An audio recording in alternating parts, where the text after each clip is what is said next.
அஸ்ஸலாமு அலைக்கும் வரஹ்மத்துல்லாஹி வரகாத்து. ஒருவர் கேட்டிருந்தாரு, ஐவேல தொழுகையை தொழுந்தும் இன்னும் சிலர் ஹராம்ல இருக்கிறாங்க.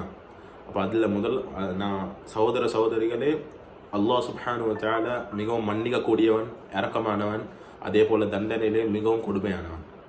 ஷேக் இப்னு உதைமீன் சொல்கிறாரு, ஒருவர் ஐவேல தொழுகையை தொழுந்து அவர் இன்னும் ஹராம்ல இருக்கிறார் என்றால் அவருக்கு எந்த ஒரு எஃபர்ட்டும் கிடைக்காட்டி அவர் முதலாவது யோசிக்க வேண்டிய விஷயம் அவருடைய தொழுகை பொடுபோக்கான தொழுகை.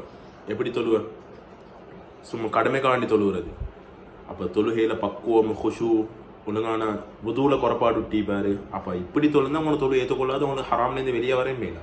அப்போ அதனால நீங்கள் தொழுகையை ஒழுங்கான முறையில் பேணி பக்குவத்தோடு தொழுந்தால் தான் உங்களோட தொழுகை ஏற்றுக்கொள்ளப்படும். அப்போ உங்களுக்கு அப்படி தொழுந்து நீங்கள் அல்லாஹ் கிட்ட அதிகமாக சுஜூதில் துவா கேட்டால் தான் உங்களுக்கு ஹராம்லேருந்து வெளியே வரையும். அப்போ முதலாவது நீங்கள் தொழுகையை ஒழுங்காக சீர்திருத்தி கொள்ளணும். தொழுகையை சீர்திருத்தி கொள்ளாமல் நீங்கள் சும்மா தொழுந்தால் உங்களை தொழுகை ஏற்றுக்கொள்ளாது. அப்போ உங்களுக்கு ஹராம்லேருந்து வெளியே வரையில, நீங்கள் தொழுந்தும் வேறு இல்லை.